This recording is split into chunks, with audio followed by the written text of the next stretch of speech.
Okay, guys, before we start this episode of Gazzetta Dello FIVE, we want to remind you to make sure you like, share, comment, and subscribe. We've got videos that we're dropping constantly, and we don't want you to miss anything. So that notification bell and the subscription button is really important. And also, please go back to watch our latest Vibe with Five episodes. There's been lots of opinions. Rio spoke about Ragnick. I spoke about Arsenal. We spoke about clubs around the Premier League. Please make sure you check it out. It's a great episode. That's where I think Ralph Rangnick's frustration may lie, and that's why he's coming out and he's airing dirty laundry, because he's saying, listen, you brought me in as a consultant first and foremost, and obviously then to do the stuff in the change room, but with the long-term thinking that I'm going to be behind the scenes and working out what is best needed for this squad. Yes, ladies and gentlemen, welcome back to this week's episode of Gazzetta Dello FIVE. You got here myself, Joel Bayer, and the man in whom we trust, Mr. Fabrizio Romano. How you doing? You okay? Hi, my friend. I'm great. Thank you. Yes, finally we have the Haaland saga over, and so ready for the next one. Oh, man, it seems like there's just so much going on. I mean, last week, it was like a week of if, buts, maybes, no absolutes. But the first thing we can start off with is Haaland. It looks like he's done the medical. I mean, we saw you announce it, to be honest with you, and it hit the news worldwide. You must have been proud of that one, right? Thank you. No, I'm happy, but also because, I know this boy since a long time, since he was at Molde, and so I'm really happy because it's something special for him. It's something special for Man City because they were looking for the striker since a long time. It was more than 1 year, and now everything is done. I think is a very interesting deal because they are not going to pay 75 million euros for the release clause, as it was reported for many months, but it's going to be 60 million euros for the release clause. Of course, we have to include also commissions to agents' father is something absolutely normal. And then they're going to pay an important salary. He's on, I'm told, 350,000 per week, like Kevin De Bruyne. So he will have exactly the same salary of Kevin De Bruyne. He will be the best paid player in the Premier League. So everything has been completed on Monday with this medical in Bruxelles, in Belgium. And so we can say that Erling Haaland is new Manchester City player. He wanted the official statement from the club to be this week to give his farewell to Borussia Dortmund fans at their stadium during the weekend, and then he will be ready to announce even on social media, because he didn't post yet, but even on social media, his new deal with Manchester City. See, now this is just your opinion that I'm asking for here, but do you see him being a great success at City, or is it a maybe? You never know. Will they now be able to dominate in the league further, do you believe? I think yes. Honestly, I have no doubts on this player, especially because I'm sure of his approach, his mentality is something special, and having Pep Guardiola is something really important. And this is what made the difference, because all top clubs were trying for Erling Haaland. Bayern behind the scenes, Real Madrid, Barcelona, so many top clubs trying, but Pep Guardiola, the project around Pep Guardiola, so it means also the board, how they are together in planning for Manchester City future, is something that made a difference for the player, and that's why he decided to go to Manchester City. So I'm sure that this is a perfect mix, a perfect match between Pep Guardiola and Erling Haaland. Is the perfect club for him in this moment, and then we will see in the future what happens, because it's true that Erling has also some possibilities, like Real Madrid wanted him, and he was tempted by this possibility, but then he decided to go to Manchester City, and I think it will be a great one for both City and Haaland, because it's the perfect match. Man, that's some big news. In regards to City, are there any other signings that they're going to be making? Because Pep Guardiola to me seems like he's a man who he's going to want, dare I say it, revenge, because I mean, he's knocked out of the Champions League. People are really seriously starting to question him as the best manager or not, because, before I would argue that he was better than Klopp, but after what I've seen, I'm not so sure anymore. But that will just make him more aggressive in the market, no? Yes, for sure. I'm sure that Man City, their priority was the striker, so now they're really happy and relaxed because they had many problems with the striker. You still remember what happened last summer with Harry Kane. The negotiation was really long, and so it didn't happen. So it was a big blow for Manchester City. But at the same point, I see them signing a new midfielder, because I'm told that the plan is to sign a new midfielder. It's true that they discussed internally about Paul Pogba. It's something that they discussed within the club, and not making any proposal to Paul Pogba. So at the moment, there is not a negotiation between Pogba and Manchester City, and this is why it's still quiet, but it's something that they discussed internally. Another player they really love is Frenkie de Jong from Barcelona. He's a player that they see as perfect signing, but too expensive at the moment, because Xavi wants to keep Frenkie de Jong at the club. He doesn't want Frenkie de Jong to leave, and so I'm sure there is a possibility for Frankie de Jong to stay, but it's also important to say that it depends on the budget, because they're spending a lot of money on Erling Haaland, and midfielder will be the next one for Manchester City. And I will keep an eye also on a potential left back, because it's something that they are discussing since a long time internally at the club. And so it will depend on how much they will spend on a midfielder, but left back and midfielder are the next two positions they want to cover after the new striker. So there is no legs in this Pogba thing, or there is? No. It's something that they discussed internally. It's something serious. It's something concrete. But on player side, it's not something close. It's not something advanced. I'm told on Pogba side, we have not received any official proposal from Manchester City. We know about their interest, but absolutely nothing discussed with Pogba. So this is why it's something that they discussed internally, but it's not a negotiation with Pogba yet. What about Jesus coming to Arsenal? Is that still a thing? Because, you know, a few weeks ago, it seemed like there was a between a £35 million and a £50 million bid that would be made by Arsenal, but it's gone all quiet.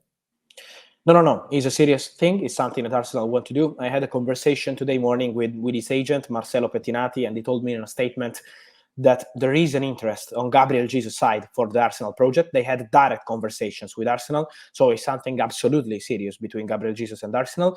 He also said that there are 6 more clubs interested, and of course the player is now focusing on these final games with Manchester City, because they're fighting to win the Premier League. But at the same point, the message on Gabriel Jesus' side is clear. He's happy with Arsenal project. He's tempted by this possibility. There are still no talks between Manchester City and Arsenal, because Man City don't want to be busy with players leaving before the end of the season. But I'm sure that Gabriel Jesus will leave this summer. I can say that the player will leave. He's out of contract in June 2023, so just in 1 year, and they know that they need to sell him now. The player wants to go, and so I think there are good chances for Arsenal, but it's not only Arsenal. There are many clubs, but this is a good opportunity for Arsenal. Edu is Brazilian, and so the relationship with his agent is a good one. And so work in progress, but I see him as top of the list for Arsenal, honestly. Man, hopefully so. Moving it to Liverpool, I've seen that Sadio Mane is linked with a move to Bayern Munich. Now we see that pop up. I mean, to me, he's still a world-class player. Why would they want to get rid of him? Could you see that being true? Bayern Munich? I don't have anything confirmed at the moment about Bayern negotiating with Sadio Mane. Honestly, I was checking, but still nothing confirmed at the moment. What is true is that they need to make a decision on Sadio Mane, Roberto Firmino, and Mo Salah, because all the 3 players are out of contract in next June, so June 2023. It's a dangerous situation for a top club to have 3 top players in the same position out of contract, so they need to meet with the agents and make a decision. I think this rumor started because there was a meeting between Bayern and Roof, the agency was working also with Sadio Mane last week. It was a direct meeting, but from what I'm told, they were discussing about Leimer, the midfielder from Leipzig, that is a target for Bayern, and not about Mane. So let's see what happens with Liverpool, because they need to make a decision. We know that it's not easy for them to extend the contract of Mo Salah, as we always said here. It's not an easy one. They're trying, but definitely complicated. And so let's see if Liverpool will be able to change the situation in the coming weeks.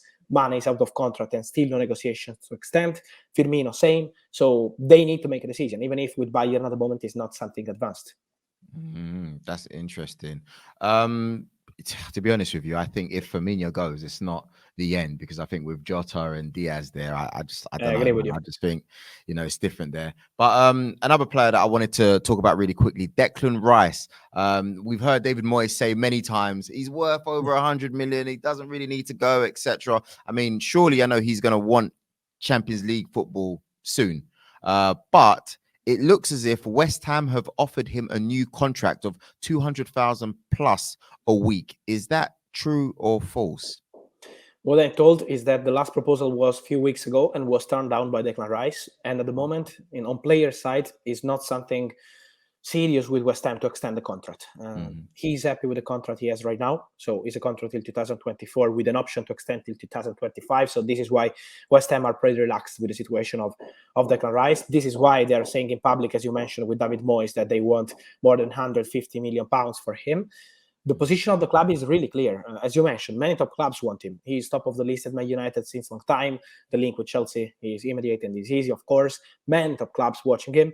But the point is, West Ham has no intention to sell him this summer. Maybe it will happen next summer, let's see. But this summer, with a 2-year deal still valid, is something that they don't want to do. So let's see. It's going to be a complicated one, I'm sure, for the top clubs to get Declan Rice, because they will fight to keep him at the club. He's not signing because he wants to go, man. He wants to go. That's what's going on over here, man. Moving it along to Chelsea. Now, this hasn't been a secret. You've been speaking to us on here, Gazzetta Dello FIVE, about this topic for a while. Rudiger, it's announced this week that he is, officially completed a 4-year deal to Real Madrid. Can you give us more details on that move, please? Sure, Rudiger is new Real Madrid player. Everything has been completed, so the contract is signed. The medical have been completed a few days ago, so everything has been completed between Tony Rudiger and Real Madrid. As you mentioned, we already reported this news because Tony Rudiger made his choice at the end of April, so everything was already decided. But now everything has been completed and signed. It's a 4-year deal, not including any option to extend for further seasons, so it's just a deal till 2026. And for Tony Rudiger, it was not an easy one because he had a proposal from Chelsea. Then with the sanctions, it was impossible to negotiate. He had proposals from Juventus. He had proposals from many and many clubs. Man United were interested too. But he made his choice to go to Real Madrid because of Carlo Ancelotti. Carlo Ancelotti wanted him. Carlo Ancelotti was 100% sure and is 100% sure that he's the perfect player because of his skills, but also because of his leadership for Real Madrid.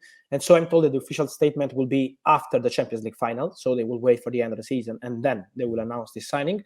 But it's done. Rudiger will play for Real Madrid, will be the first big signing for Real Madrid, waiting for updates on other players. I saw earlier on this week that there's been a completion of the new owners of Chelsea Football Club. Now, can you explain to us how that all works? It looks like it's a joint ownership. How have they invested the money? Have they borrowed it from banks? Can you please enlighten us on that, please? Because I'm not 100% clued up on it. Yes. It's a group of investors. Of course, Todd Bowley is the man who will be the face of this project, and it's already clear. So this has been the process with this group, and it's something that has to be completed within the end of the month. But they're pretty relaxed at Chelsea. Yesterday, Thomas Tuchel in the press conference said that he's still waiting to speak with them to understand what will be the plan, what will be the project. But I'm told that Thomas Tuchel will be an important one for Chelsea project. They want to continue with him, so they're already planning for the Chelsea structure in the coming weeks. I think they will be pretty busy, honestly, with Chelsea strategy, because it's not going to be an easy one, because we always mention new signings and we know that they need new signings. Of course, for example, centre-backs, they lost Rudiger. They're going to lose also Andreas Christensen, who is signing for Barcelona.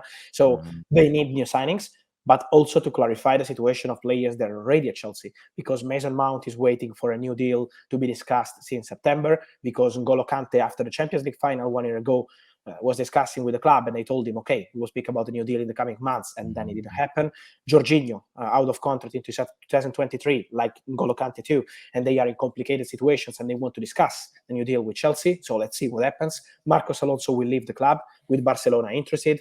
So there are many things to discuss, many things. And then there are two players like Romelu Lukaku and Christian Pulisic that are waiting to understand what's the plan with Thomas Tuchel, because they want to play, they want to be regular starters. So there are many things to clarify internally at Chelsea. But now with this new owners group, I think this is the best news, because they needed to have some fresh air, something clear into the club, and to rebuild for the future. I've seen that Kounde is also still being linked as well with them. I mean, it's a bit tricky because we don't know whether this ban is going to be lifted or not or whatnot. But is that likely if it is lifted? Yes, it's a player that they had in the radar since last year. He was really close last summer to join Chelsea. Really one step away from joining Chelsea, and then it collapsed because of Sevilla pretending the world release clause, 80 million euros, and it's still valid. This release clause for Jules Kounde. He's a player they have in the list, 100%. They will sign more than one centre back this summer, maybe two. So they're working on it. He's a player that they really love. They've always been in contact with his agents. But it will depend also on the price, because as I mentioned, with Sevilla, we know how tough it is to negotiate. With Monchi, they always want important fees for their players. And Kounde has a release clause for 80 million euros. So let's see if Chelsea will decide to pay the clause or if they want to negotiate with Sevilla, because last summer they wanted to include Kurt Zouma into the deal. And so maybe this summer they can try again to include some players into the negotiation. But as you mentioned, we need to wait to see what happens with the ban, and then Chelsea will be on it.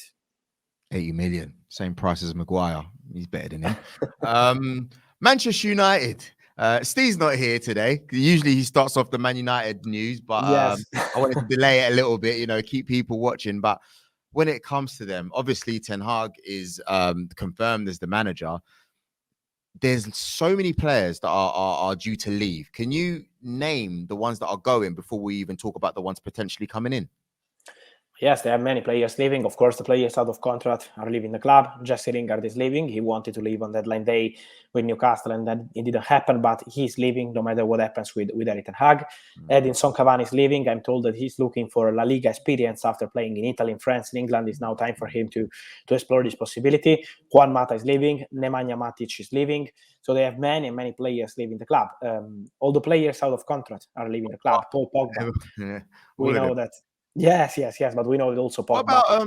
What about Henderson? Because last year he was, he wants to play. He wants to play. Yeah. He wants to be a starter, and so I'm sure that he will have a conversation with Erik ten Hag, and they will decide together because he wants to play, and he knows that the guy at the moment is untouchable at the club. So many players will be discussed out of contract, and many others will leave the club. Like, for example, Eric Bailey. He's a player that wants to play. He is not playing, and he wants to be a regular starter. So he has chances to go. Wan-Bissaka, interest from Crystal Palace to bring him back. So many players with chances to go. It will be up to Erik ten Hag to decide on players who have a contract with Manchester United, like Bailey and Wan-Bissaka. So in a few weeks, he will have conversations with these players, but I'm sure that it will be a revolution at Manchester United. Marcus Rashford, he was one that was discussed. There was news whether he wanted to go, whether he didn't want to go. We know that he loves Man United. We know he wants to give the best for Man United.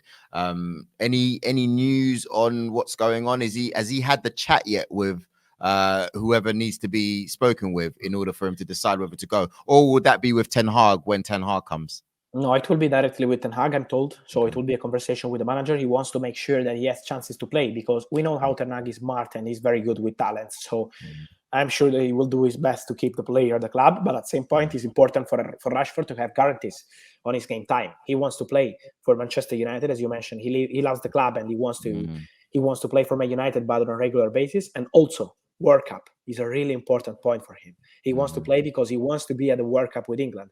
And if he's not playing, it's going to be almost impossible. So it's something that he will discuss directly with Ten Hag. Let's say, because at the moment the player is still waiting. He's out of contract next year, but with an option for Man United to extend till 2024. So they are pretty relaxed on club side. But of course, it will be important to see what Erik ten Hag will decide. And also, when it comes to Manchester United, the staff, the backroom staff, we've had people turn down moves to become part of the Man United staff, and also Ten Hag's assistant. Is there any news on him? The assistant is Michel van der Gaag. There is the man they want, and I'm told this week they had new direct contacts with people close to him to complete the contract and to complete the agreement with Ajax because he's under contract with Ajax. But the feeling I have after the last conversations is very positive. So I think it's a matter of time, and then Van der Gaag will become new assistant of Erik ten Hag at Manchester United. So work in progress on this negotiation this week. Let's see what happens also with McLaren, because it's a possibility that they discussed when they had the first conversation with Ten Hag, and now is still a name on the table, but not 100% decided yet. So they are building this coaching staff, and I'm sure that they will do their best to help Erik ten Hag. It's really important for him to have the best coaching staff, and I'm sure that Van der Gaag will be an important addition to this stuff. I mean, the news on Van der Gaag is Ten Hag's right-hand man. He has a grounding in British football, which will be useful to Ten Hag. His work with young players also makes him ideal for Man United. He loves working with the youth, and obviously we know that's a core of what United's built off. And to give an insight on his philosophy, he basically expressed this in an interview with Ajax in the 2021-22 season. He said, "We want to dominate for long periods of the game and be dominant. We have to consistently pay attention to the field occupation, runs in depth, and the occupation in front of goal." So these guys are men of detail. And I think it's fair to say that that's what they need at the moment, because there's a lot of details that are missing. I agree with you. And he's a man that all the players at Ajax are discussing as a fantastic coach. So I'm sure there is a good opportunity for Man United, but this is why they're negotiating with Ajax. This is why they're negotiating with him. They are preparing contracts to get it done as soon as possible. So I see Van der Gaag to be part of this Manchester United experience for Ten Hag. Is a big one for him too. And so work in progress, we can say. I want to quickly move it on to Spain. Can you give us a wrap up of what's going on over there? Because I still got the Fabrizio fan questions that I want to do. Barcelona, they seem to be linked with, like Steve says, 500 people. What's going on over there in La Liga? Now the priority for them is to extend the contract of Gavi. It's something that they will do in the coming days, and then to see what happens with Lewandowski, because he's the player they want. But it's going to be a long negotiation, not an easy one, because Bayern want to keep him. They missed on Erling Haaland, so I think it's going to be a really complicated one. But Barcelona are still fighting, are still on it, in contact with his agent. So this is the priority for Barca. And for Real Madrid, after Rudiger, the name is Kylian Mbappé. Now they're waiting for his decision. We're just to wait. From Real Madrid, they're still confident, relaxed, despite rumors from France of an agreement reached with Paris Saint-Germain to extend. For sure, Paris Saint-Germain are fighting to extend his contract, but Real Madrid are still relaxed and convinced that Kylian Mbappé will play for them next season. And in Serie A, obviously, we got the likes of Jose Mourinho. He will forever be my favorite coach. I mean, he's done so well to reach a final. He's going to be looking to re-strengthen his team at Roma next year. Do we have any news on that, please? Yes, they will. Now they are focusing on the Conference League final, so they're still not in the process for new signings because it's really important for them to focus on this final. He wants to win a title with Roma. He knows who he wants from early, though. Come on. He's a player he loves, for example, is Granit Xhaka at Arsenal. He's a player that he considers a leader, but I'm not sure that Arsenal will be open to let him go in the summer. So he wanted him last summer too. Let's see what happens, because he's a player that he really loves and he will do his best.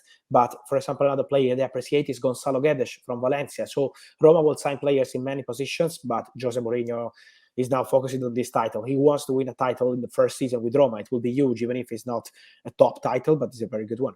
Yeah, I mean, for him, it keeps a reputation. Exactly. We've got a few questions here, fab questions. Nketiah, Bissouma, and Anthony Martial. This is by first name, last name, who's back. Any news about those three players, please?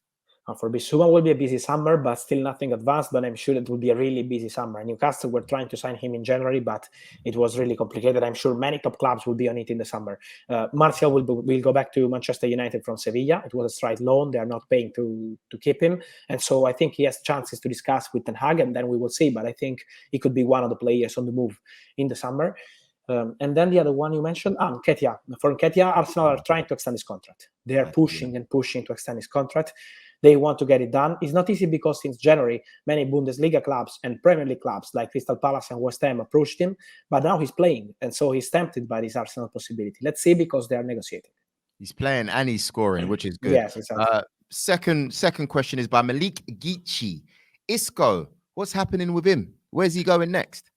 He's leaving on a free, so he's prepared to make his move. Let's see what happens with Betis, because it's true that they have an interest to keep him in Spain, but at the moment it's still not advanced. He wants to keep his time. He wants to explore possibilities with his agent, but I'm sure that he's leaving Real Madrid. Betis are interested, but it depends on the salary request from Isco. And also the last one by Edison TSK says, Richarlison, is it happening to Man United? Yes or no? He says, please don't happen. I don't agree with him, because I think he's a very good player. But at the same point, it's something that they discussed internally since March. So he's a player that they have on the list. But it's up to Erik ten Hag to decide who is the player for Manchester United. And there is still no decision made. So too early to say if he's joining or not. But I'm 100% sure he's a name they discussed internally. Fab. Another brilliant episode of Gazzetta Dello FIVE. I want you to enjoy your weekend, okay? Thank you. I will. Put your feet up and we'll talk again next week. Guys, make sure you let us know the questions that you have for Fab. I love asking them. Fab loves answering them. And we will be back next week for another episode of Gazzetta Dello FIVE. Speak soon. Peace.